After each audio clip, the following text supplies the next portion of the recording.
Surviving infidelity. Never understand how my ex-girlfriend can treat cheating as a normal thing. So, my D-Day was around 7 months ago. I, male 35, met my ex-girlfriend, female 27, in 2014, and we made it official in 2015. I found that she suddenly deactivated her Instagram account without telling me in late 2019, and I only found out when I tried to forward a post to her and I couldn't find her account. When I confronted her, she told me that she did it because she felt harassed by her work friend's friend, let's call him Carl, that has been tagging her and kept trying to hit on her. I've known about this Carl since couple months prior when we went to a social gathering on one of X's work event, prior to COVID. I told X that I will be speaking to Carl to tell him to back off. However, X stopped me saying that it's not worth it, and X didn't want to create a drama among her work friends, so I relent. Then COVID happened, and in March X told me that she'd been laid off and needed to move back to her hometown due to lack of funds, and I was not able to help her that time because I was in the middle of renovating my home. I paid her rent and bills when she first moved to my city and haven't found work. X refused to move in with me because I lived in the suburb, and her old place was in the city center. We lived 50 minutes apart. So we were apart for a few months until May, when I had finished renovating and had some funds to help her pay her apartment. While we were apart, I find her to be quite distant and cold. She went out often, despite COVID, and still awake in odd hours like 3 a.m., 4 a.m. At first, I dismissed my thoughts because I thought she was depressed and stressed, but these activities continued even after she went back to our town. One day, I was hanging at her place when she was taking a bath and her phone was blasted with chats. So out of curiosity, I opened her chat to see who was chatting her, and I found a barrage of nudes from Carl being sent to her, with the text saying, "I can't wait to see you tomorrow." My body went numb, and my mind went blank. I was fuming, so I tracked back to her previous chats with Carl, and I found out that they have been exchanging nudes since 2019. I took pictures of the chats and nudes, then I told her I had emergency issues at work that I needed to attend. I work in medical field, so she knows sometimes I am needed in a certain situation. When I got back, I cried like a little baby. Part of me thinking that I should fight for her, part of me just hurt, real hurt. You see, my previous relationship also ended with me getting cheated on, so experiencing it again really sting me in the most hurtful place. In the morning, I opened my chats with her to see all our previous chats. I opened our pictures together, trying to find a reason not to throw this relationship away, until I stumbled upon our Instagram chats. I never deleted my chats with her. Lo and behold, her IG profile picture was there. But I couldn't find or open her profile. Then it clicked. She blocked me. This woman had me blocked on her IG with the guise of deactivating her IG. I made another account to stalk her IG, and yes, her IG was active, and was not put into private. I saw all her pictures, all her parties, stories, and yes, lovely picture of her kissing Carl in the mouth, which was taken not too long ago. Something snapped in me, and I was no longer feeling sad. All I felt was indifference. I took pictures of her IG and deleted everything I had about her on my phone, laptop, everything. I sent her a text, asking her to meet up. And when we meet, I just showed her the pictures I took on her phone and IG, straight told her that we are done. I don't know her anymore and I don't owe her anything, then left. I blocked her anywhere that had me connected to her. Told my parents and relatives to ignore her call. Couldn't ghost her because she knows where I live and work, so I just went no contact, and I went hard. Mutual friends trying to get me to forgive her, but I told them to stop contacting me about her or I will block them as well, so they back off after that. The reason I rant here was because last Valentine's Day, I got a text from her, switched from Android to Apple, and I only blocked her on my old phone, not on my new phone yet, where she, with all her audacity, asked for my help to pay her rent. No sorry, no trying to explain things. Didn't bother to respond, and blocked her again straight away. I just wondered how the hell did I fall in love with someone who didn't feel any remorse or guilt after cheating on me? If you're still here, thank you for reading my rant. Edit 1. I am overwhelmed and grateful for the support and comments that I received from this community. I just couldn't thank you guys and girls enough. To explain some things. 1. Our mutual friends honestly didn't know about what my ex did, because they were blocked as well. I did manage to explain to them about the reason I broke up with my ex during a Christmas Zoom call.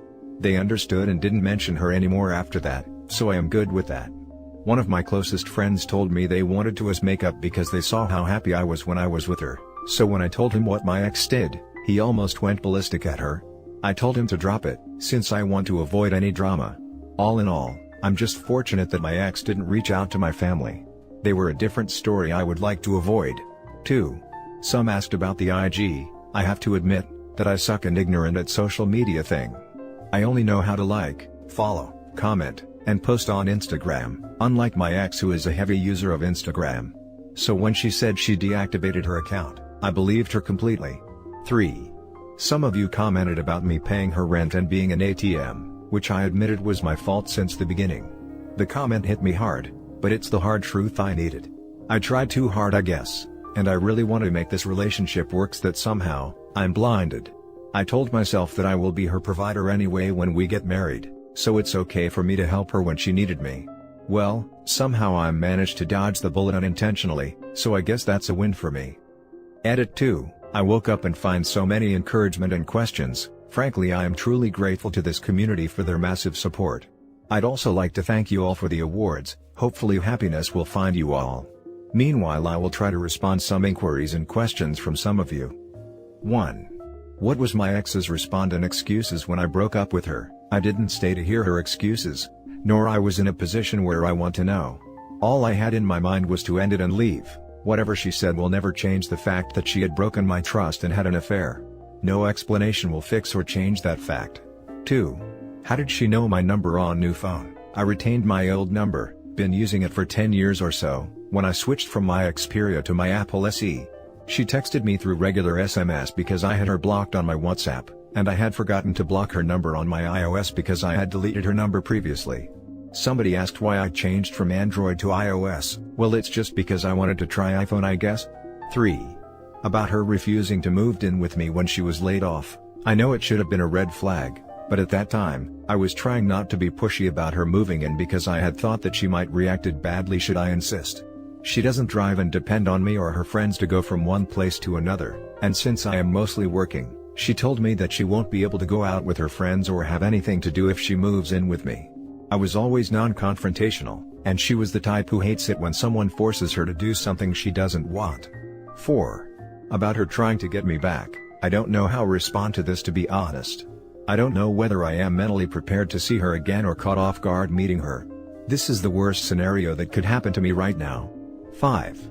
I can't ghost her for obvious reason, house and work.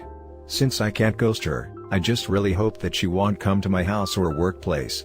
After 7 months, I really hope she won't ever show up her face again. Again, thank you for your support and encouragement. It really made my day and reminded me that all will get better. Now for the top comments. Wow. Those mutual friends knew if it was so public on IG, and only you were blocked.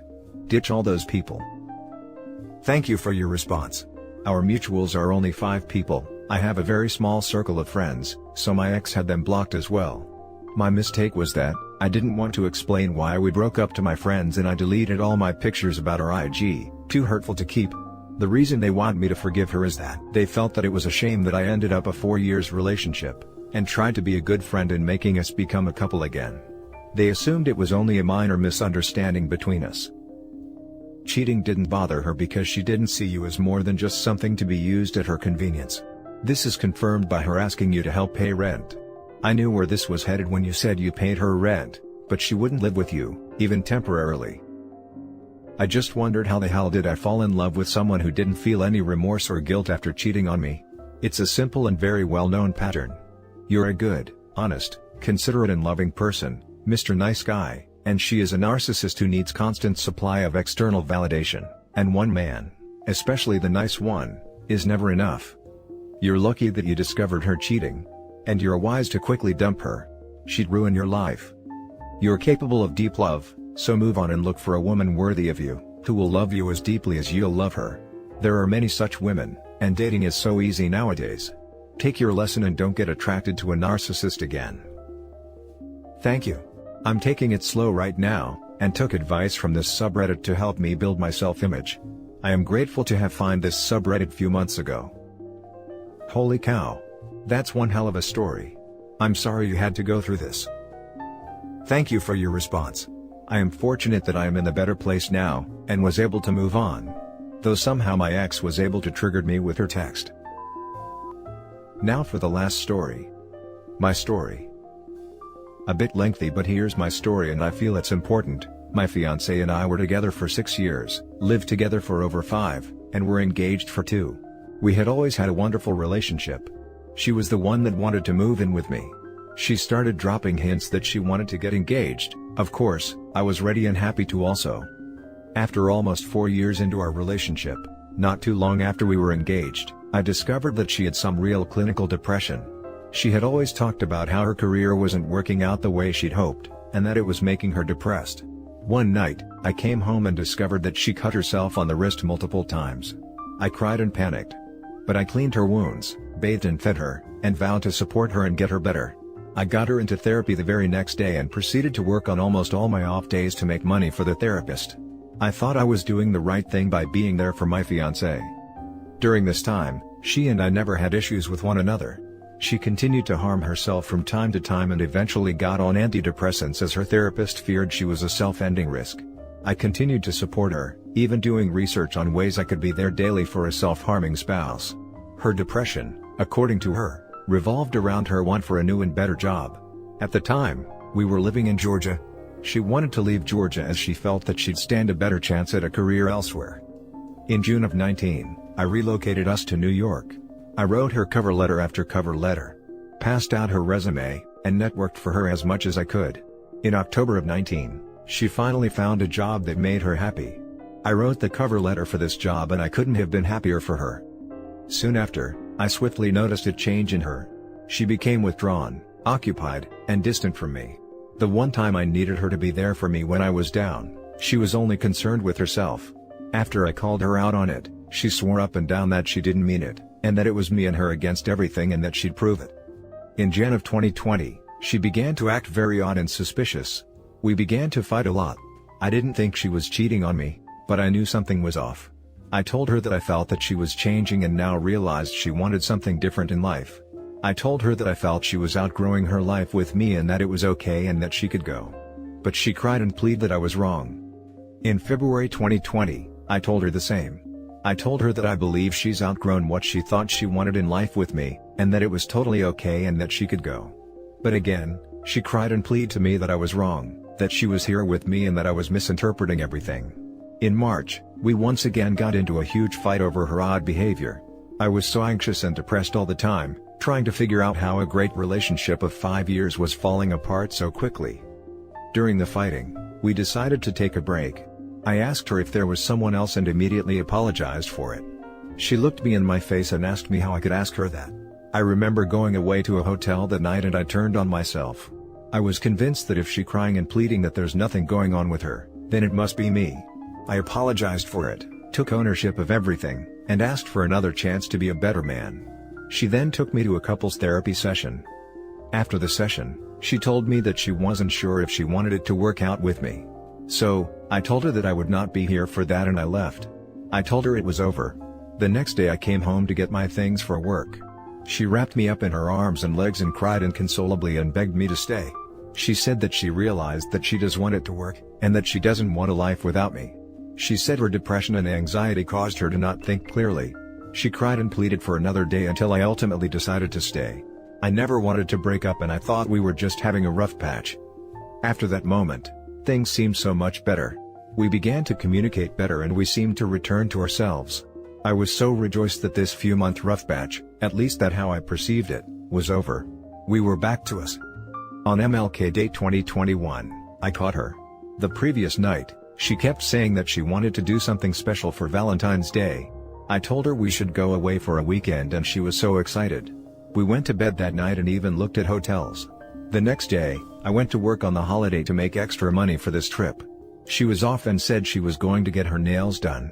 She then said she was going out for drinks with her girlfriends. Later that evening, she came home and readily ate the meal that I prepared for her, the one she requested. Something wasn't sitting right. I checked her phone and saw everything.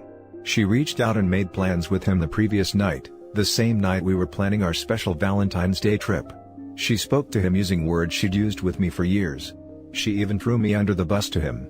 When I confronted her, she continued to lie and lie. She finally admitted what she'd done and said it started in March. March of 2020, the time when she convinced me I was crazy. The month that she took me to couples therapy knowing what she had already done. The way she had known what she'd done when she cried and pleaded for me to come back and stay. Her explanation was that, we were fighting so much and she went to him and developed feelings for him. If you look at the timeline of the fighting, January, February, and March, she was already down this road. So the sudden fighting was happening because of what she was doing, not the other way around. The fighting was happening because she was doing this, and when I called her out for acting weird, she convinced me I was crazy. When it was all done and over with, she basically blamed it on me and laid out a laundry list of all the ways I was terrible to her. Told me that I never trusted her even. She manipulated me, gaslighted me, and convinced me I was crazy and got me to stay all while she knew exactly what she was doing. Now for the top comments. That's painful. I always despise hearing people getting talked out of their gut instincts. Betrayal is bad enough, but causing someone to doubt themselves is evil. Far out. That is deeply manipulative. What an awful human. I guess she was so desperate to have you as the backup role. She seems like a very unstable person who is bound to come crawling back when her life falls to pieces. That is inevitable. I know this must be rough for you. But you must feel a weight off your shoulders to know that she's not anchoring you down. I hope you're doing so much better now. The classic story. Mentally put together, good-natured person finds someone they vibe with. Unbeknownst to them, this person they found has serious unresolved mental/emotional issues if not strong character defects. Tries to invest into the relationship because this good-natured person can see the good in this sad sap they found. The kindness goes to their head, not knowing how to process actual healthy and unconditional love, decides to immediately take advantage of it because why not? Not to crap on those with mental issues. But this is far too common. If not for cheating stories but for bad/traumatizing relationships. I want to be naive enough to believe that sometimes you find a fixer-upper as a certain wintery-themed Disney flick would suggest. But damn, there is no excuse for this kind of manipulation. Every time I read a post on this sub I just keep asking myself, how could you do that to someone and not feel a thing? When people with mental issues crap on others, I believe it's appropriate to crap on them. And that's it for this video guys. If you have thoughts to share, leave a comment below. Don't forget to hit like and subscribe if you like this content. I'll catch you in the next one. Good day everyone.